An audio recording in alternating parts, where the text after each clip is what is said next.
or not, as the case might be. So when Tony asked me to do this, I hadn't really got a clue what I was going to speak about, to be honest. So there's a couple of things. So I'm Chief Executive of Respiratory Innovation Wales, but forget that. Okay? What you need to know about me is that I have a very healthy disregard for authority.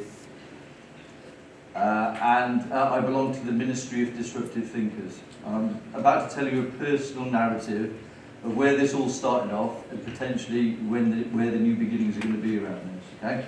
So this started off with this. So does anyone recognise that? Right, that's waste. I've deliberately not used an NHS facility for this, but this is an NHS facility around the world. And we started off with thinking, we need to do something about this. So if you don't know the statistics, between the construction industry and the NHS, we contribute 33% of the UK's waste.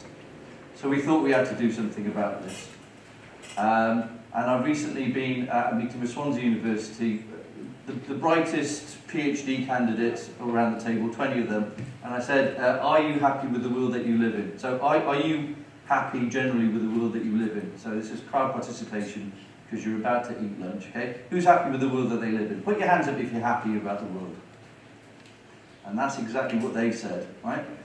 And the point being is, if you're not happy about the world, what the bloody hell are you doing about it there, in reality, okay? So it started off with this, and we did the usual thing on a wet day in the National Botanic Gardens about 12 months ago, maybe a little bit longer than that. And we had the usual thing is, who wants to put a project forward? And you've all been to school, I hope, in some kind of way, okay? So you know when you stand up in the schoolyard and somebody wants to play a game and the captains are there and they ask who wants to be in the team, and you end up being the last person in the team?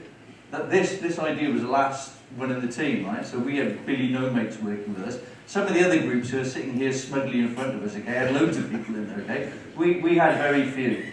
And this is where we started this journey from. And what I'm about to tell you is a journey that started off in the National Botanic Gardens, which will end in its new beginning in September as an address to the UN at the Sustainable Development Group meeting in New York in September, right? So that's the journey that I'm about to take. And it takes me across country and across international jurisdictions from Dubai, Oman, Kuwait, India, Colombia, Chile, Brazil, parts of the US, okay, into where we're actually going to get to. And I'll talk about that in a minute, okay? So this was described, you see the little acorns tree? This is a story of the little acorns. So, the realisation of what we're talking about is that this is all about planning and design thinking, okay? And this is actually me being very dangerous in Cardiff, taking a picture of the van in front of us.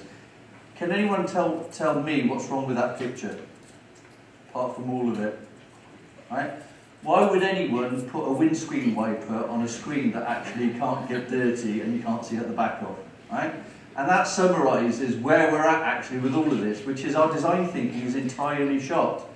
We aren't actually thinking about anything that we do things, and we just got into doing them because that's what we did yesterday, okay? So my first observation is a plea. Think outside the box that people have put you in, because if you don't, you'll never get outside of that box, okay? So that picture told me a story, and I presented this at a meeting that we had in a roundup of where we got to, okay? The first thing that you've really got to think about is what you think you're designing something for and how it relates to how you plan to do anything in any aspect of life.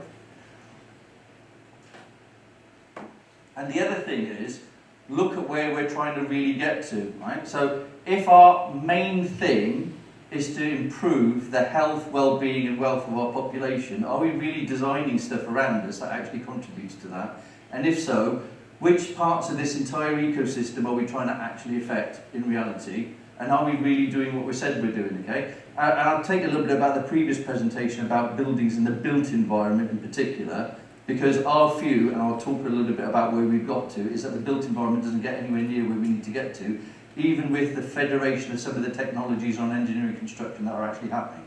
And I'll tell you what's actually happening as well. So, which bits are we really trying to take off?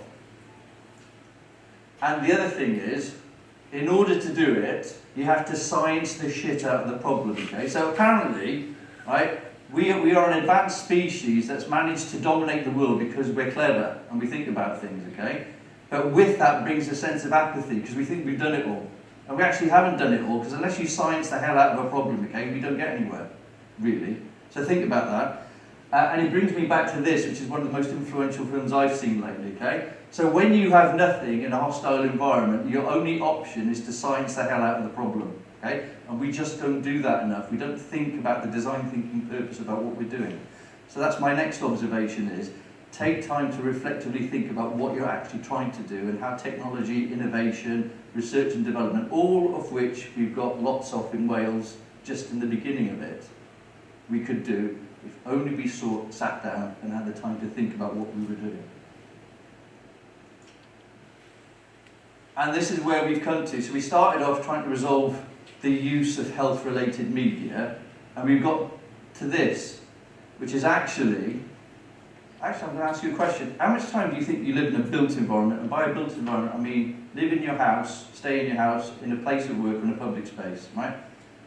Anyone like to give me a percentage of their time? 85%. Sorry? 85%. You have read something, because that's remarkably close. Okay? Any advances on 85? No?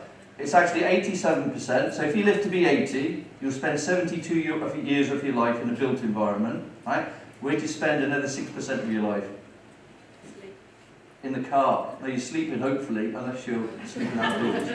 Come on, you're sleeping in your house, then, yeah? Or somewhere. Or in somebody else's house, I don't know. Not pejorative, right?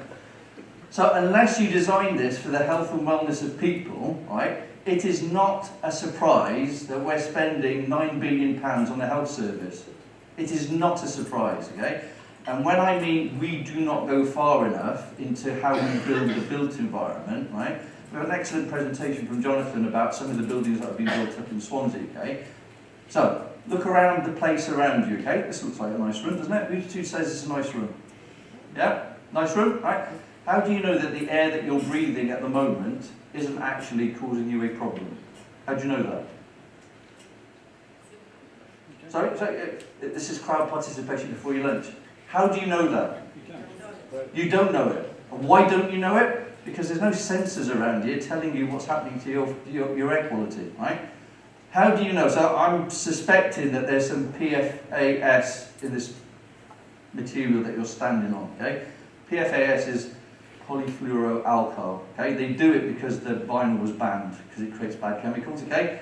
That creates a chemical in there that never disappears from the supply chain, right? And the biodiversity, okay? It stays here forever. Problem is it gets ground down and you breathe it, okay? So as you're staying in this room, you're probably becoming more plastic as we speak, okay? How do you know that? You don't know, right? Because our buildings aren't federated with sensors that tell you about air quality, right? What happens if you walk to a building and it told you it was breaching 7 European standards for air quality? Right? As a person, would you want to stay in that room, or would you walk out, or would you complain to the building owner? Right? We don't know stuff about what's happening to us because we can't measure it, but we can actually measure it because it needs to be federated into the building and design construction of the places we call home, the places we call work, and the places that we actually live in and spend our leisure time in, because it is a duty, and I'll talk about this. So we've also been working with the House of Lords. So this journey takes me to the House of Lords, the House of Commons, yeah, and other places. There is a bill that's currently going through first reading in the House of Lords called the Healthy Homes Bill, okay? I've talked to Welsh Government about this, and actually we want to accept it as part of our air quality and our wellbeing in future generations legislation, because it enshrines the requirement legally for builders to build according to 11 design principles in there, which includes air quality and actually includes designing health and wellness into the way that you design and construct your engineering around building your house. Because unless you look at energy, and unless you look at food, and unless you look at engineering and construction, you're not actually materially changing the ability for your population to live well and live wealthy. You're not doing that, okay? And it goes back to the design thinking and planning. So, that's my dog, right? She's called Coco, and that's the face that she gives when she drops a toy and says, what are you going to do about it, right? Because it comes down to this. So, does anyone know what the rate of inflation is today? 10%. It's not. It's not 11. Come on. It's 10.4% today, right? So on a £9 billion budget, which is what health and social care currently cost us, okay, this year we're paying £9,468,000,000. So it's gone up by almost £500 million just to the rate of inflation.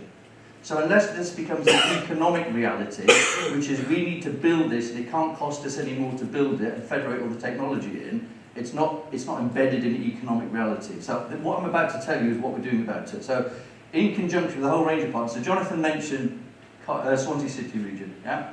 I was in a meeting on Wednesday, okay? With £1.3 billion of investment in that room with 20 industry and private finances, okay? All of whom are targeted around the following. Building 1,200 houses in Newport with this technology built in there, designed around the health and well-being of the people who are going to use the building, yeah? Social housing through one of the registered state landlords. The redevelopment of Pill, which is both domestic and commercial.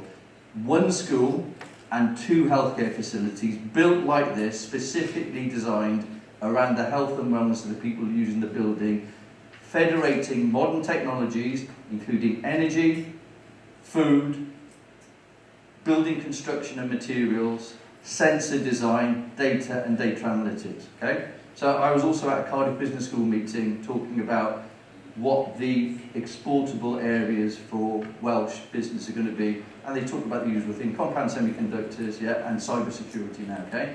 I think this is the next big thing that Wales can actually put a badge on. And actually, if you talk to international markets, Dubai, the whole of the UAE, India, most of Latin America, have got massive infrastructure projects that they actually want to apply this design thinking to.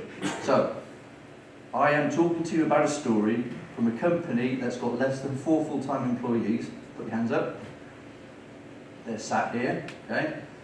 Effecting change in collaboration with industry and with partners to change the way that people in Wales will live, to monitor it in a way that we can see the impacts of it across communities and societies, and to build a better Wales through engineering and construction.